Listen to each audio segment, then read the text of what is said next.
حضرت، کیا قادیانی پاکستان کے وجود کے حامی تھے یا مخالف تھے؟ آپ تو ماشاءاللہ پاکستان بنتے ہوئے شاید اپنی آنکھوں سے ضرور دیکھا ہوگا آپ نے۔ میں درخواست کرتا ہوں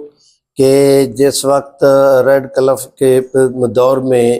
پاکستان اور ہندوستان کی سرحدوں کا تحفظ ہو رہا، وہ تعین ہو رہا تھا، تو قادیانیوں نے پاکستان کو ووٹ دینے کی بجائے اپنے آپ کو اقلیت کے اندر شمار کرایا تھا، اور اگر اس وقت یہ اپنے آپ کو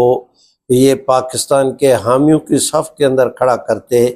تو یہ پوزیشن نہ ہوتی، گرداسپور کا ضلع ہمیں مل جانا تھا۔ اچھا، اور دنیا جانتی ہے کہ اس وقت ہندوستان کے لیے کشمیر پہ جانے کا ایک ہی راستہ ہے اور وہ گرداسپور سے ہو کر جاتا ہے۔ تو قادیانیوں کے پاکستان کو ووٹ نہ دینے کے باعث علیحدہ اپنے آپ کو وہ ایک جو ہے وہ کمیونٹی کے طور پر شمار کرانے کے باعث یہ گرداسپور کا ضلع ان کو ملا،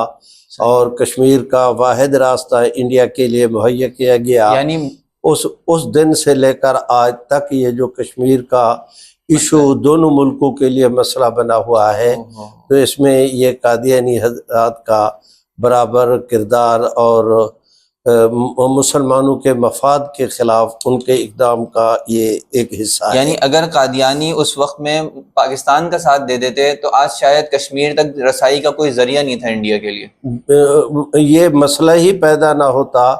اور وہ ایک مسلم ریاست ہونے کے ناطے کشمیر بھی آ سکتا تھا۔ کشمیر جو ہے وہ مسلم اکثریتی علاقہ ہونے کے باعث وہ پاکستان میں شامل ہو جاتا، پاکستان کا حصہ۔